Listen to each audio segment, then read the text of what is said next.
What's up, everybody? Today we're diving deep into the psychology of getting rich. Want to know the real secret behind building wealth? It's not about picking the perfect stock or timing the market perfectly. It's all about mindset. In this video, we'll break down the key lessons from Morgan Housel's best-selling book, The Psychology of Money, a book that completely changed the way I think about wealth. We'll cover everything from the power of compounding to understanding risk, and even the importance of those crazy, unpredictable tail events. This book is packed with actionable advice, and I'm excited to share the most important takeaways with you. So, grab your notepad, get ready to take some notes, and let's get started. Building wealth isn't about being a financial genius. It's about your behavior. How many people understand personal finance but still struggle with money? It's not a knowledge problem, it's an action problem. Consistency is key. Start small, stay consistent. Let your good habits do the heavy lifting. Even small contributions can snowball over time. It's about building sustainable wealth through consistent actions. Time. It's the most powerful force in investing. Compounding is your money earning money, and then that money earning more. Like a snowball rolling downhill, gathering more snow.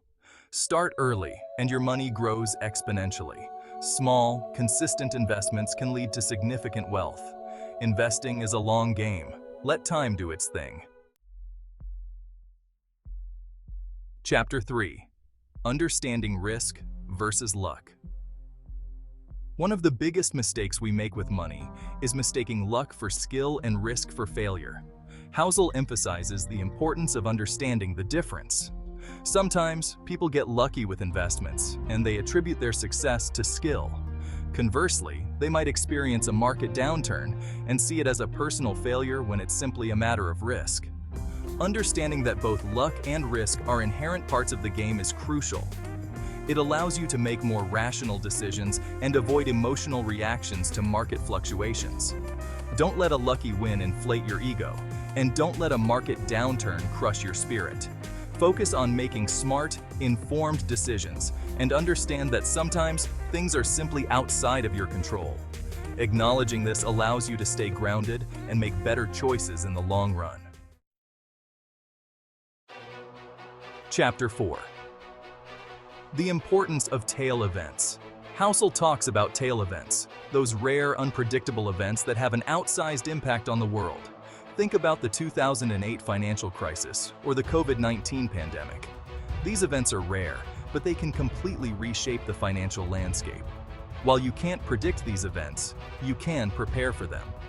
Having an emergency fund, diversifying your investments, and not putting all your eggs in one basket are crucial strategies for navigating these unpredictable times. Tail events remind us that the future is uncertain, and it's important to be prepared for anything. Don't let a tail event wipe out your progress. By building a resilient financial foundation, you can weather the storm and come out stronger on the other side. Think of it like earthquake-proofing your house. You hope it never happens, but you prepare just in case. Chapter 5. Money is not just about numbers, it's about freedom. At the end of the day, money isn't just about the numbers in your bank account. It's about the freedom it provides. Freedom to pursue your passions, to spend time with loved ones, to travel the world, or simply to have peace of mind. Housel reminds us that the ultimate goal of building wealth is to create a life you love. Money is a tool to achieve that goal. It's about having the flexibility to make choices that align with your values and priorities. It's about not having to worry about paying the bills or making ends meet. It's about having the resources to support your family and give back to your community. Focus on the bigger picture. What does financial freedom mean to you? Outro: master your money, master your life. So there you have it. 5 powerful lessons from The Psychology of Money. These are just a few key takeaways, and I highly recommend reading the entire book. Remember, mastering money is more about mindset than math. It's about understanding your own behavior, making smart choices, and building good habits. Ready to change the way you think about money? Start applying these principles today and watch your financial future transform. Leave a comment below and let me know which lesson resonated with you the most.